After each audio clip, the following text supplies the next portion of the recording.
ప్రతినిధి రాజేష్ లైవ్ అందిస్తారు. రాజేష్, జగన్ విచారణపై మీ దగ్గర ఉన్న లేటెస్ట్ ఇన్ఫర్మేషన్ ఏంటి? విచారణకు సహకరిస్తున్నారా? ప్రస్తుతం అక్కడ ఎలా ఉంది?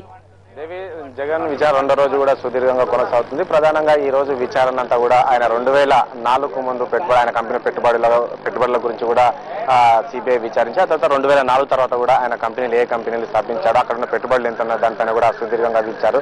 ప్రధానంగా ఆయన ఐటీకి సంబంధించి కూడా సిబిఐ విచారించినట్లు కూడా సమాచారం ఉంది. ఎందుకంటే 2004 9 లక్షల పన్ను కట్టిన జగన్మోహన్ రెడ్డి తర్వాత ఈ 2009-10 సంవత్సరంలోనే మొత్తం 77 కోట్ల రూపాయలు పన్ను కట్టాడు. దీనికి సంబంధించి కూడా సుదీర్ఘంగా సిబిఐ విచారించడం జరిగింది. ఇంత డబ్బు పన్ను కట్టడానికి కారణం ఏంటి, దీని నుంచి ఇంత పెట్టుబడులు ఎక్కడి నుంచి వచ్చాయి, ఇంత పెట్టుబడులు ఎక్కడ పెట్టారు, తర్వాత మీ కంపెనీలు ఎవరెవరు పెట్టుబడులు పెట్టారు ఏందనేది కూడా సుదీర్ఘంగా విచారించారు. అయితే ఈ రోజు నిన్న వ్యాన్పిక్ సంబంధించి సుదీర్ఘంగా సిబిఐ విచారించి ఈ రోజు కూడా మరొకసారి కూడా ఈ నలుగురిని ఒకే దగ్గర కూర్చోబెట్టి విచారించినట్లు కూడా మనకు సమాచారం ఉంది. ఎందుకంటే కొద్దిసేపటి క్రితమే ఎంపీ సభవారి మాట్లాడినప్పుడు అయితే ఈ విషయం చెప్పడం జరిగింది. జగన్మోహన్ రెడ్డితో పాటు ఈ నలుగురిని కూడా కూర్చోబెట్టి కూడా సిబిఐ విచారిస్తుందని చెప్పేసి కూడా చెప్పడం జరిగింది. అదేవిధంగా కొన్ని విషయాలకు జగన్ ఎస్ఆర్ నో చెప్పినట్టు కూడా సమాచారం ఉంది. సిబిఐ అడిగిన కొన్ని విషయాలకు కూడా ఆయన కొన్ని విషయాలు సమాధానం చెప్పినట్లు కూడా మనకు సమాచారం అందింది. మొత్తానికి ఈ యొక్క విచారణ రేపు కూడా కొనసాగే అవకాశం ఉంది. ఎందుకంటే ఇంక మరికొన్ని క్వశ్చన్స్ కూడా కొన్ని విషయాలకు జగన్మోహన్ రెడ్డి చెప్పకపోవడంతో ఈ యొక్క విచారణ కూడా రేపు